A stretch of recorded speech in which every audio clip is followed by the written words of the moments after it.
It's the Joel Shit Show, featuring Joel Shit. Hi, welcome to the Joel Shit Show. I'm your host, Joel Shit. So I'm working from home today. I had a webinar to attend on PowerPoint 2007, and I said, why don't I just tune into the webinar at home? Then I can make it as loud as I want. So that's what I did. And I'm working on a presentation because on Wednesday, I am going to speak to all the orthopedic surgeons at Stanford Hospital. And I'm going to say, hey, check it out. This is your website. This is what I'm going to do.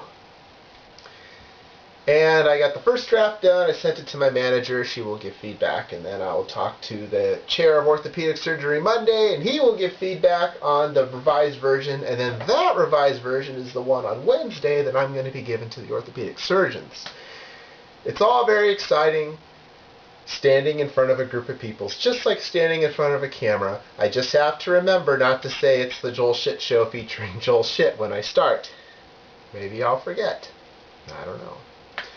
Yesterday, the Caltrain stopped at Diridon Station and let people off, and then before we moved on to Tommy, and we just sat there for like 5 minutes, and so I had to tell my coworkers I might be late because the train's just sitting here. But it turned out that I got home just in time for my shift. I like to have a little buffer, but the purpose of the buffer is in case this happens, and this happened, so see, it all worked out fine.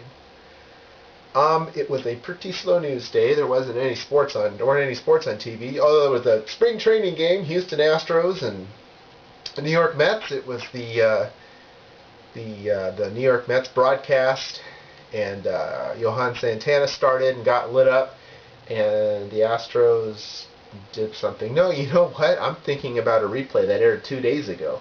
Yesterday was a live game that started at 4 p.m. on MLB Network, and I don't remember who it was, but I'm not going to use keywords from a game that didn't happen yesterday. So what am I going to use for keywords for today's episode? Let's see.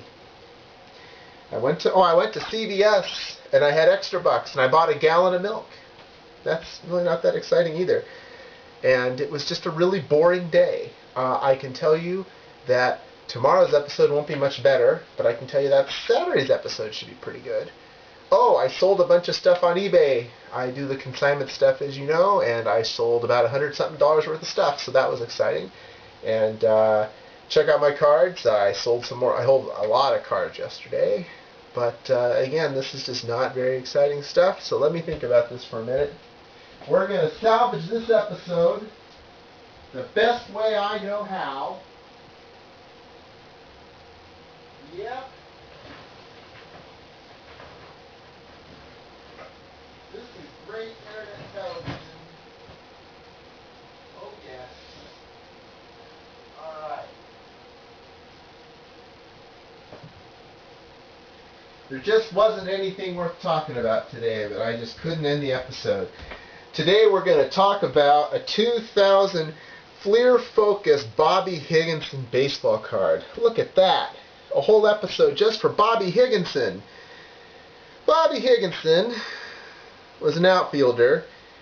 He came up and he was already 24. He was an old rookie. He only hit 224. But then his next 3 seasons he had 78 home runs, and he hit over 300 once, and he averaged about 300 over those 3 years. And you know, he had 100 RBI, and he was looking pretty good. And you thought, oh, maybe this guy might have a good career after all. And then he just kind of disappeared. But he had a nice career. It says here, Higginson always seems to enjoy playing against the Minnesota Twins. In 52 lifetime games versus the Twins, Bobby has a .320 average with 11 home runs and 32 RBIs. Except it's just his RBI, which is kind of neat. Because that's that big debate of whether you put an S in RBIs or RSBI, which I've always been a fan of. I'm on the fence about that one. And then in 1999, he only played in 107 games. He had 239, so maybe he wasn't on the juice anymore.